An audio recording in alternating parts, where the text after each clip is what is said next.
for sure. I want to go to Tim Hale up here on stage as well. I believe you were in solitary confinement. Is that correct? Uh, yes. Can you hear me, sir? Yep. Yeah, that is definitely correct. I was in solitary. I was in the DC jail. I was incarcerated for 3 years out of four. Um, I don't recall the gentleman's name, but I'd like to address some remarks from a gentleman earlier. I caught a few things he said about who was charged with 1512, why, their motivations, and all that. They had indicated that we were all there allegedly to I don't know, go after politicians, this, that, and the other thing. It seemed like they were trying to justify the 1512 charge while acknowledging that it didn't fit. So I didn't catch the gentleman's name, but I just wanted to be clear about something. As Brandon and others have already indicated, people pled to 1512 for a variety of reasons, but the main one is that they were threatened into plea deals. They were put under duress and all that. Now there is another category, and that was people who were operatives who were setting a precedent to sabotage other defendants, which is actually true for the first three defendants who had 1512 upheld, and that was by Judge Dabney Friedrich. Her husband was actually on the Enron task force, Nick? so she should have recused herself in the beginning. But those first three defendants were Nathan DeGrave, Ronald Sandlin, and Josiah Colt. And it's known that they're federal informants, so it's a little weird 1512 was first upheld for federal informants. Um, Now, I did not take a plea deal. So, and I have nothing against anybody who did. I understand the circumstances and the justifications for why people would. But I think it's important to see all the different angles here and why it actually is kind of a big deal that the government misapplied this charge. I didn't take a plea deal. I went to trial because I knew the charge was I knew the charge was bunk.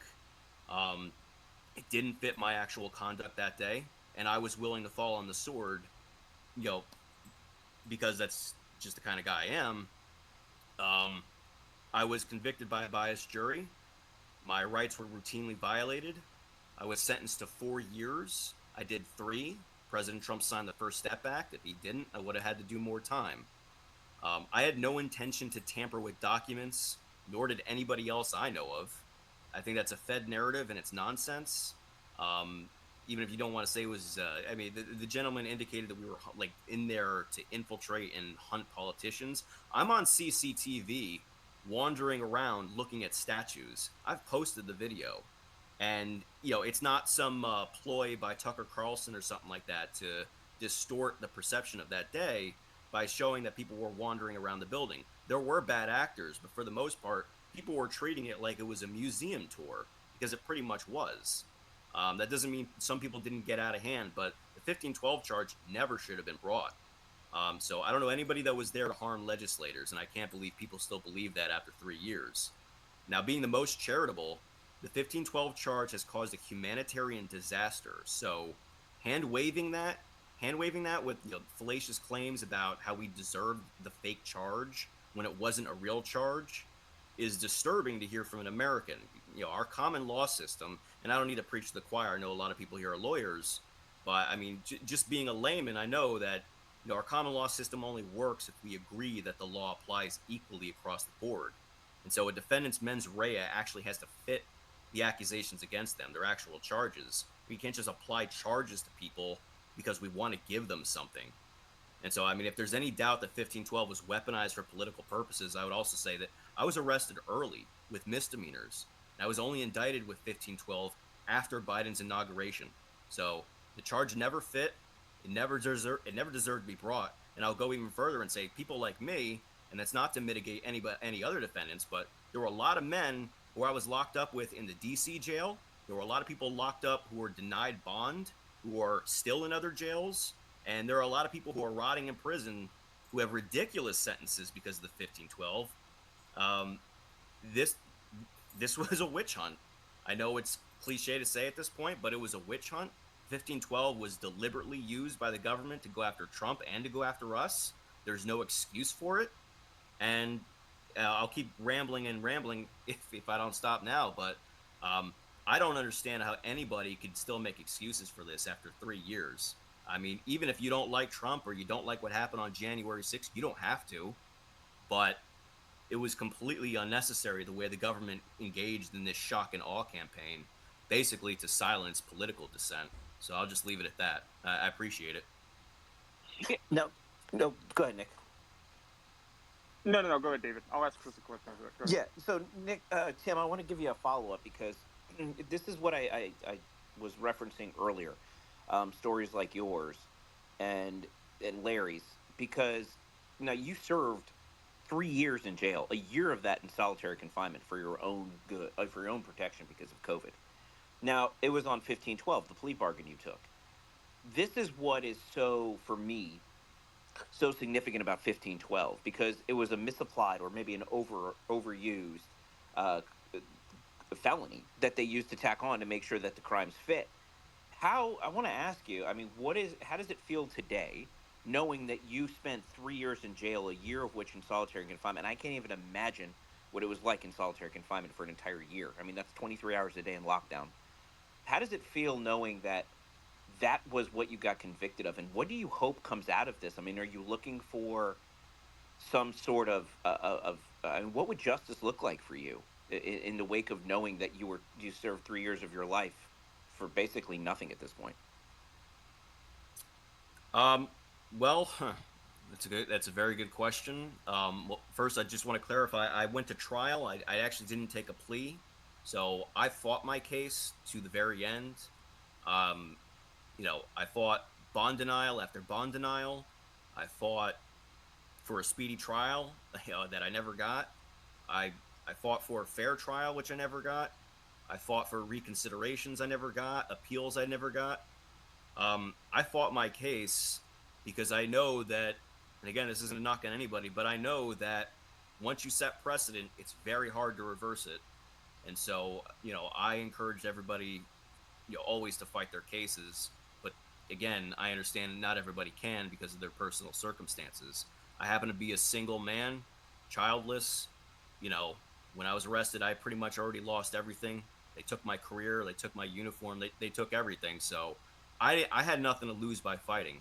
The only thing the only thing I stood to lose was more time. And, you know, it is what it is. It's not this life that matters the most; it's the one after. But essentially, here's what I would say. Um, yes, I lost 3 years of my life, and one way to look at it is that it was for no reason. But I think that anytime a man bears his cross, it's for it's worth doing. What I want to see out of this maybe isn't what most people would expect. It'd be nice if people were compensated for this unjust treatment. It would be, but my main concern, say, rather than instead of a lawsuit or anything like that, my main concern or my main desire is twofold. One, I don't ever want to see this charge used against anybody else and not just January 6th defendants. I don't even want leftist morons who riot over global warming to ever be charged with this statute because it's nonsense. I don't ever want to see like this weaponized against American citizens, and I would hope that the 1512 charge will stop being used against J6 defendants. I'm hoping it won't be able to be used against President Trump going forward. The second thing is that I want my friends out of prison. I want my friends who got worse sentences than I did, who are still rotting in prison, who got 5 years, 7 years, 8 years, 10 years, 12 years, 14 years, and I want all that to be hopefully recalculated, resentenced, and I hope all of them will be one step closer to getting back to freedom. And then, after that, then we can start looking at those ridiculous seditious conspiracy charges that the Proud Boys and Oath Keepers got, which was also a Fed trap. So, I wish I had something better to say, but if I'm gonna be in Braveheart mode, I better not turn it off. I better just keep trucking forward. It all needs to stop. It all needs to stop. No matter what you think of J6, it's been 3 years. This stuff needs to stop. These charges are ridiculous. We know that it goes against not just due process, It goes against the concept of equal protection. We know that they're targeting Trump supporters especially, and we know that this was staged. And so, I don't know, again, especially coming after that last debate, it's just like nobody believes this stuff anymore. It's been 3 years. The veil's been pulled back. The facade is done. Just end it already. Because I always make this point, the pendulum always swings back in the other direction.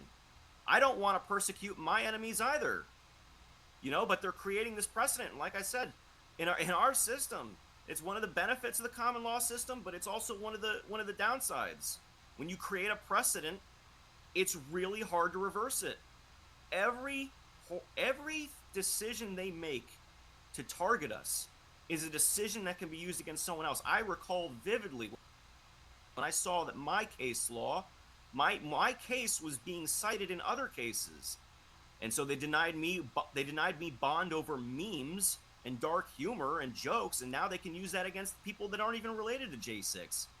I mean, it needs to stop. It's a fragile system.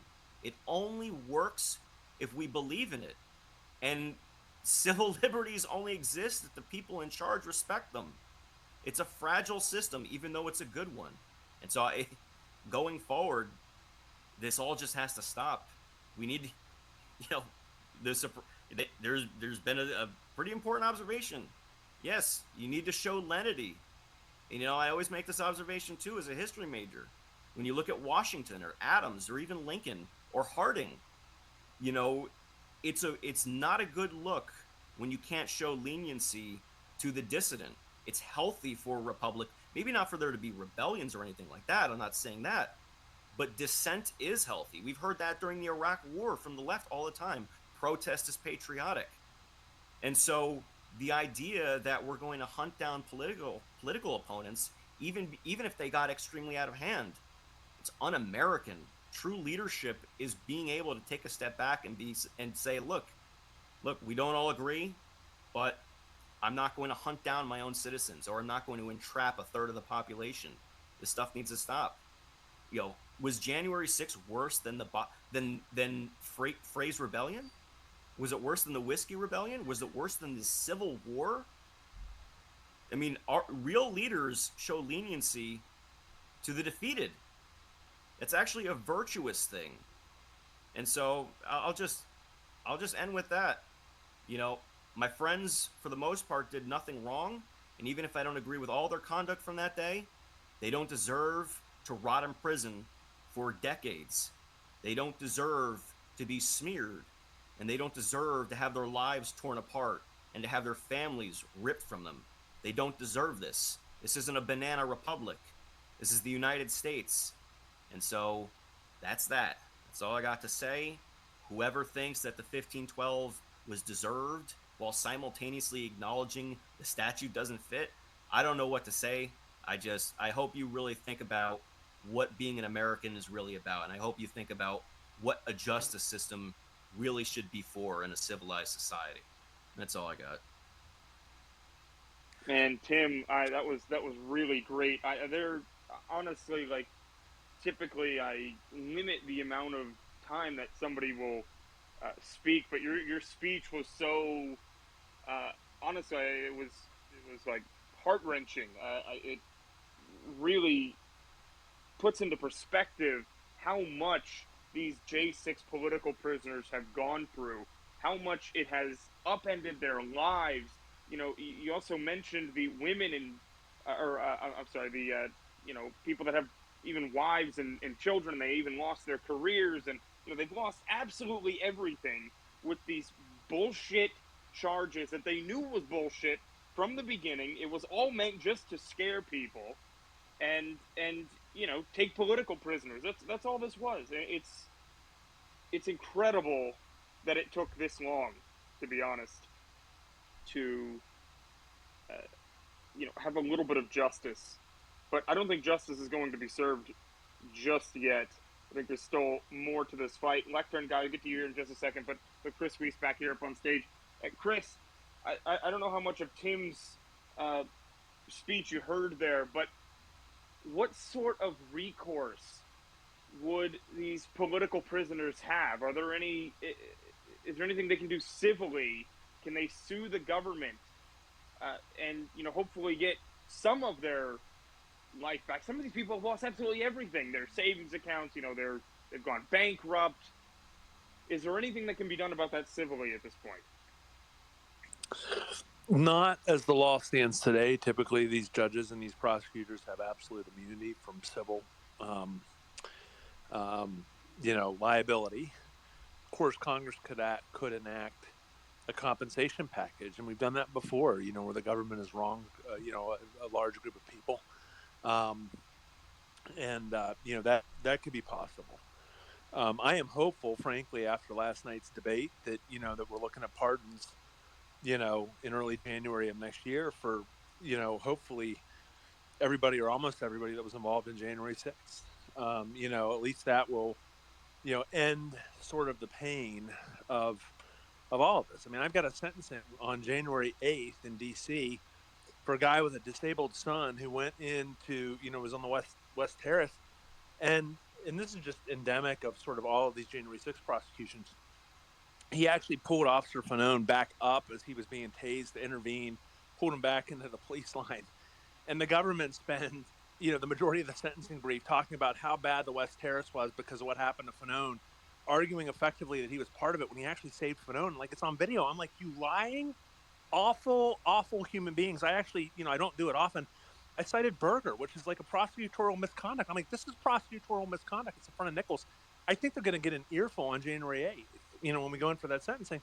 But that is just, sort of the aggressive prosecutorial misconduct that I see in a lot of cases where, like, you spent the majority of a sentencing brief talking about Fanone and never mentioned to the court that my guy was the guy that intervened and, like, pulled Fanone back to the police line.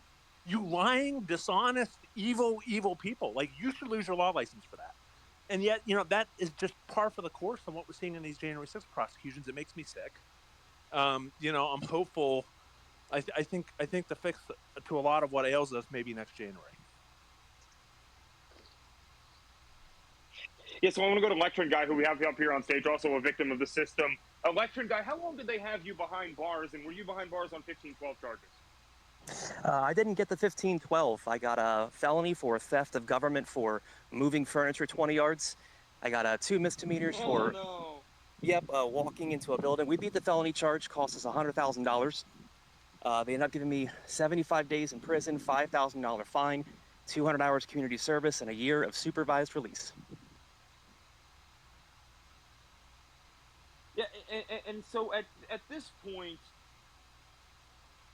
so let's see. So the 1512 charges. Let's be clear. I want to go for the audience here.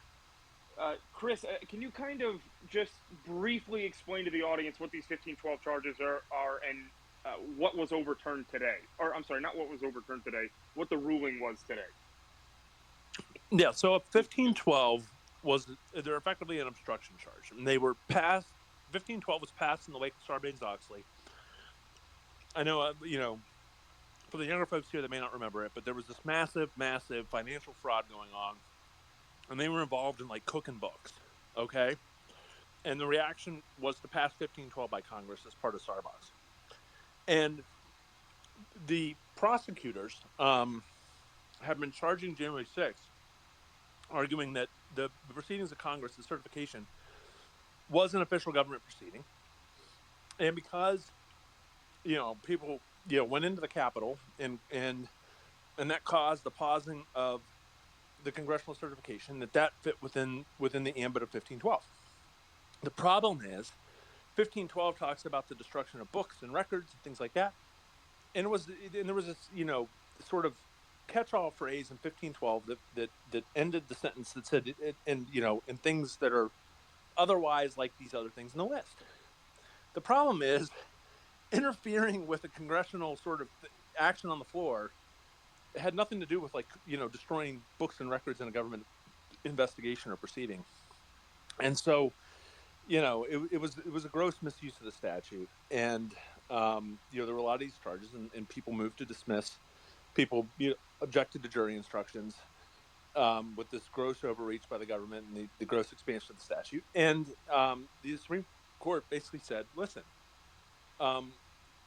1512 is limited to the things that 1512 says it is. It's the destruction of books and records in a government investigation, kind of like what happened in Sarbanes-Oxley. It's not, going into the Capitol and, causing Congress to have to pause their proceedings to deal with, protest activity.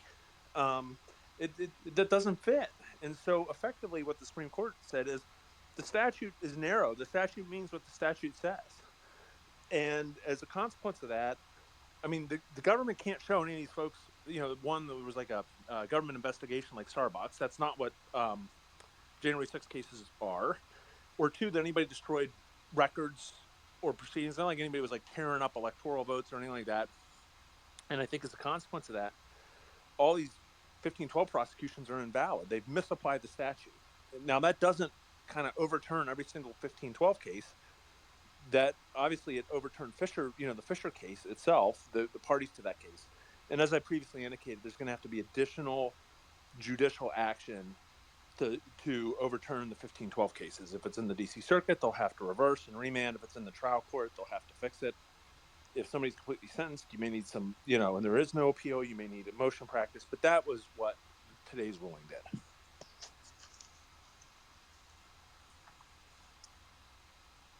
Brianna, take it away.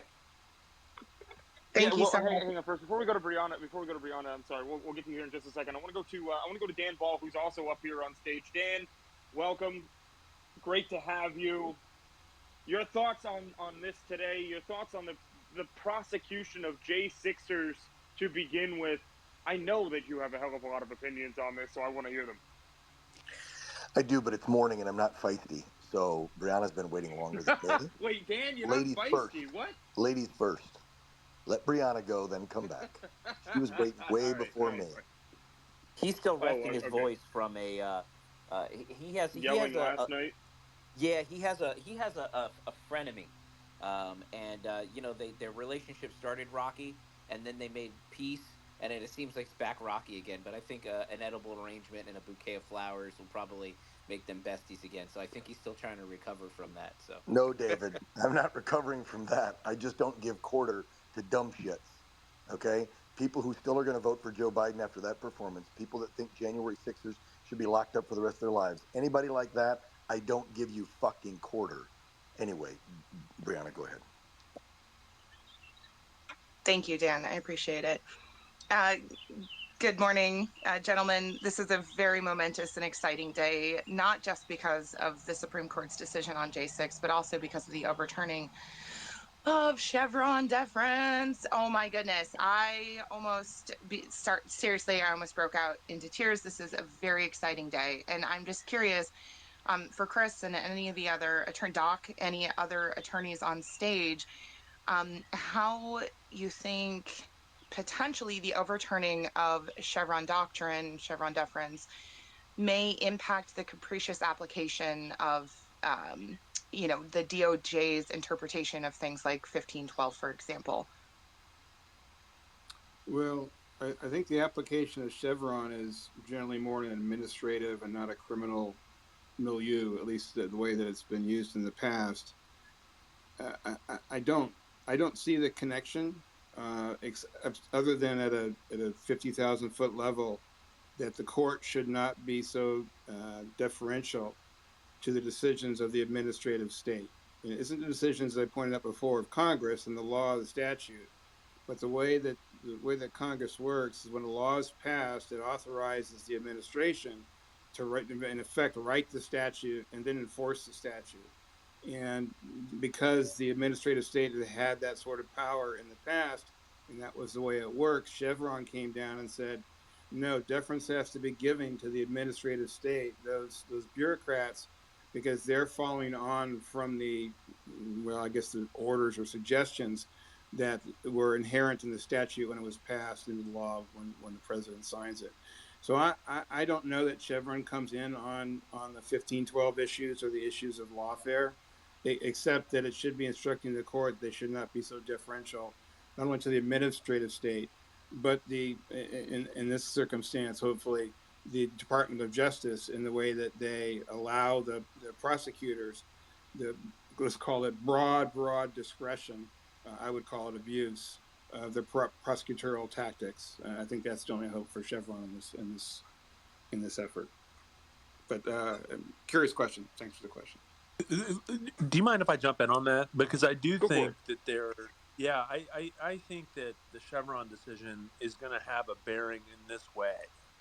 There are some statutes out there that have criminal provisions to violate, regulatory bodies' regulations. And for years, I mean, really, Chevron's been, a creature in the federal court, since the 80s, I think. And you would have these administrative agencies run amok, go well beyond what Congress intended, and they were given cover by the federal courts because of Chevron. And I do think they've got some application in the criminal setting. I mean, there was a guy in Kentucky, for instance, that I'm aware of, where the feds went after. He was an Amish guy. He was selling chick seed balm, and it was a federal. He violated federal regulation. They charged him criminally with it. The statute allowed for it. I think this now, does have play in the joints of these sorts of prosecutions where people are going after, or where the feds are going after violations of regulations. And I think, there's going to be a way to challenge it, say this isn't what Congress intended. There's going to be motion to dismiss practice on it. And I do think today's Chevron decision is significant in sort of wielding back the administrative state, including criminal prosecutions, to enforce administrative regulations. Yeah, and thank you for that, Chris. If I may just ask a quick follow-up to that, if you guys don't mind. I personally, I think this could have a sizable impact on the Office of Inspector General. And I think we could potentially see these attorneys being held accountable under the Office of Inspector General, or perhaps maybe it could even go back to a federal court proceeding where it's not just thrown in the wastebasket like we so often see these complaints and these filings, where they end up going. So, anyways, thank you. I appreciate that. Hey, Nick, I'll jump in. First and foremost, it's Dan, by the way. Everybody, just wanted to say what Tim has gone through, what hundreds and hundreds, and now it's probably up to almost a couple thousand even. And again, not making any excuses for the bad actors, whether they were on the America First MAGA side or the ones we know that were plants by our government, by Antifa, by BLM. So no excuses for any bad actors that did any harm that day. I'm not talking about them. I'm talking about the hundreds and hundreds like Tim, like Brandon, like others who did nothing but take a tour or didn't even go inside the building in some cases. What's happened to them is an absolute travesty of justice. It makes us look like not only kangaroo court and banana republic, all the catchphrases everybody's using, just absolutely stupid to the rest of the world because we brag about our judicial system and how fair we are in this country. And so I just want to say to Tim, God bless you for hanging in there, standing strong. And I love what you said. You fell on the sword. You fell on the sword for the movement, for your president, and for the country. And not a lot of men with big enough balls have done that recently. And so thank you for that, Tim, and thanks for what you said here. I think that was amazing, and I hope that all of your stuff gets overturned somehow once we get through this mess. With that said, I also won't hold my breath because we know how corrupt Washington, D.C. is, and the DOJ, this administration, and the Uniparty. So I don't know if we should hold our breath looking for help from the GOP that they're going to make some legislation to try and help overturn this, but we'll see. We'll see what happens come November and comes January next year. Obviously, it's a great day. I wish this would have been a unanimous decision, as it should have been, because everybody knows that when they tacked this bullshit on, that's all they were doing was going after to create political prisoners. There's no other excuse for why they tacked this charge on except to instill, as you said, Nick, instill fear in anyone thinking of supporting the MAGA, America First, and Donald Trump and the movement. That's exactly what they were doing. This is entirely, I mean, this is some shit that you see in the countries we all sit on these spaces or our talk shows or our podcasts and rip and make fun of. This is the shit that you see in China and North Korea and Russia. It's not supposed to happen here. The government doesn't have our court system be wielded to be a political tool to go after their adversaries and opponents and innocent American citizens who might have got caught up in the day and decided to follow some people in walking around. It's insane to me. So great day. Let's see what happens with it before we get too excited. But Tim, to you, to any of the other January 6ers on here, I think Tim, and correct me if I'm wrong, did Ed Martin help you with your case, or was it a different attorney? I've got Ed on today. and I was actually going to get possibly another J6er to come on with Ed to discuss this ruling. Was Ed your attorney? No, Ed was not my attorney, but he has worked closely with several defendants that I was in the gulag with, though. Okay, I just saw a post where you were praising Ed, so I figured that you knew him personally or somehow, or maybe he helped to defend you. Um, Great attorney, great man for helping you and others and folks that you know. If you got free time today, DM me after the space here. I'm looking to get somebody on that may hopefully be affected by this ruling today.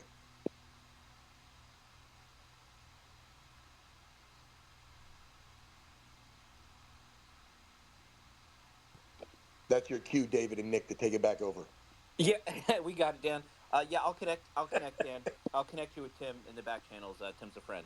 Cool. So, Thank you, David. Appreciate yeah, it. he's also involved with a great organization called Patriot Freedom Project, which is the only Trump endorsed January 6th organization that actually goes and helps the family of political prisoners from January 6th. They had that great event in Bedminster that we talked about a couple weeks ago, where they had the families there telling their stories and they raised money to take care of the families. So it's a really great organization. It's really cool. And Tim's a big part of that too. So, yeah, I'll connect you guys in the back channel for sure. Great. Yeah. As soon as you can, we won't be going in studio for another like 4 hours, but I'd like Yep. to get squared away and see if we can get him on.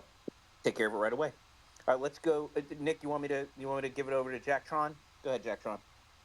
Hi, thanks. So if on the topic in January 6th, I just want to mention something. So I just posted in the nest, if that's okay, a thread written by Millie Weaver about the Sunrise Zoom calls, which is a series of Zoom calls done by people in within the government to subvert, to gum up bureaucratic processes, strike and leak to the media and so what they did was that this is a meeting between a bunch of bureaucrats in the government talking about how they were going to occupy the Capitol on January 6th, as documented in Sally Painter's, Bernie Sanders' campaign manager's document called The Count. Um, in this thread, you have clips of the Zoom calls where they talk about where you're during a meeting called Feds for Democracy, which took place between a group of subversive Marxists inside the federal government with far left protest organizations like Shut Down DC, like a Sunrise Movement, and all that. And there were all sorts of people in there. There were like people from protest organizers, green energy corporate employees, the federal bureaucrats, Air Force Lieutenant Colonel, national security advisors, and those who worked in the White House during the Obama administration. So I just want to bring and so this is just one of the things I really wanted to bring up when it comes to January 6th. This is not something I don't think is talked about enough, and nobody really seems to touch it. And I think the reason for that is because a lot of the people involved in these can have ties back to organizations like NATO. So I just wanted to direct everybody to take a look at that. It's in the nest if you want to take a look at it.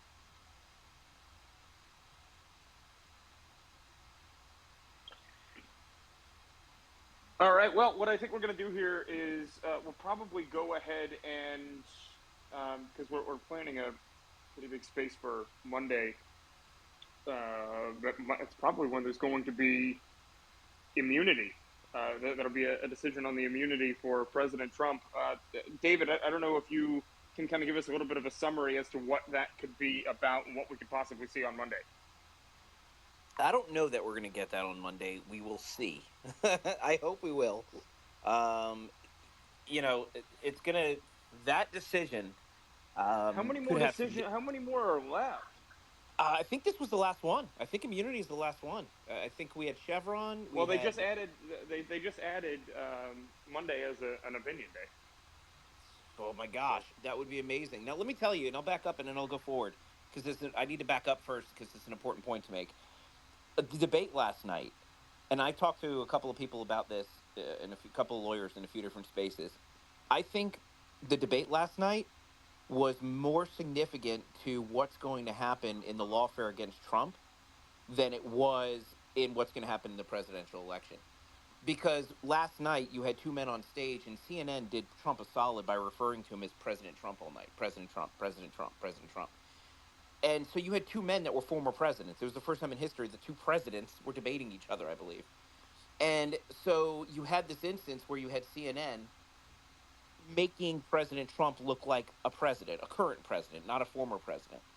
And when you had Biden and Trump on stage and Biden just crumbled and the Democrats have been panicking all day to find, can we find a replacement? And I'll talk about that on my show on Monday. That's not going to happen.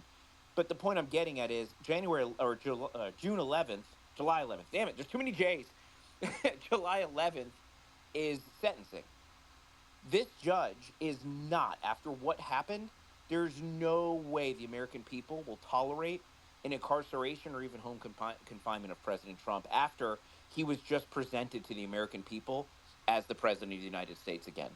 And so I think it's going to have a significant impact on the sentencing. I think he's probably going to get a probation, or they're going to delay sentencing in some sort of way pending appeal. They are going to have to punt on this one, because to do anything else, I think would cause a mass rejection of everything that's going on. Not that it's already hasn't been rejected, but remember, up until last night, Trump was portrayed in the media as being a former president, January 6th, all of that. Everything changed last night. I don't think people have digested. I think we're still busy making fun of Biden. I don't think people digested how significant last night was for the momentum of this country, because everybody now, even just looking at the polling and looking at the debate, everybody agrees Donald Trump is likely our next president. And they've gone from a prevent mode to a defense mode. And so they're just basically trying to figure out how they're going to deal with it. and that's going to change everything. It's going to change these prosecutions, it's going to change the sentencing. And so moving it forward, yes, we have a big opinion coming out on Monday. I believe it's going to be favorable to the president in some degree. I mean, they could punt. There could be a few different ways that we can get an answer of that, but I don't think it still matters. Don't get me wrong, but I think Jack Smith's prosecution is basically, they're going to put it on the table until after the election at this point because of that debate last night. So we'll see what the Supreme Court does. It is a huge ruling. We'll find out. I think there's definitely going to be some repercussions from that debate last night, and I guess we'll see. It's definitely an exciting year. 2024 doesn't disappoint. Um, so I'll land it there. Hell yeah. All right, so let's go to Tim. I want to give you final thoughts. I'm actually supposed to be on a family vacation this week. Today is my last day, but it's been such a freaking busy week that I've been at the beach. I can see the beach, but I haven't been to the beach at this point. So I'm going to try to do that here in just a few minutes, but you don't have to feel too bad for me. But Tim, I want to give you some final thoughts, because you have been dealing with this system for years now, and it has just wrecked your life. I'd like to give you some, a minute or so for final thoughts from you. Well, thank you. I really appreciate that. I appreciate even having the opportunity to speak in the first place. Starting to do these spaces a little more frequently. I always appreciate the opportunity to advocate for the guys who unfortunately don't have a voice behind bars, because I know just how bad they got it. It's in here. Maybe this is a good way to close out. You just mentioned the beach. When we were locked up in the cinder block for so long, I've always been nocturnal, and so it's kind of a tangent, but I've always been nocturnal, and one of the things that always bothered me the most wasn't even that we didn't have sunlight. It was actually there was no moonlight. And so when you looked out the window you had in your cell was a 3-inch slot, and you could never really see the sky. And that's something that always bothered me. There's something just transcendent about seeing the heavens. The saying, of course, is that the heavens proclaim the glory of God. We spent so long divorced from nature and divorced from society and civilization that to finally be out, to have sun on my skin, to feel water, it's hard to overstate how important freedom really is until you've lost it. And so for all those men who are still locked up, I hope that this ruling impacts their captivity and brings them one day closer to going to the beach themselves. And I hope that whether it's fresh air, whether it's sand in their toes, or whether it's just the warm embrace of their loved ones, I hope that my friends who are rotting away, I hope that they're going to come home a little bit sooner, and I hope that this charge now will never be applied so maliciously ever again. And I hope that I hope we can make America great again, and I hope we can put this chapter in our country's history behind us and go back to being a real respectable and free society again. So thank you very much for having me on. I do appreciate it. No, I really appreciate you coming, Tim. It's been an absolute honor and pleasure to hear from you.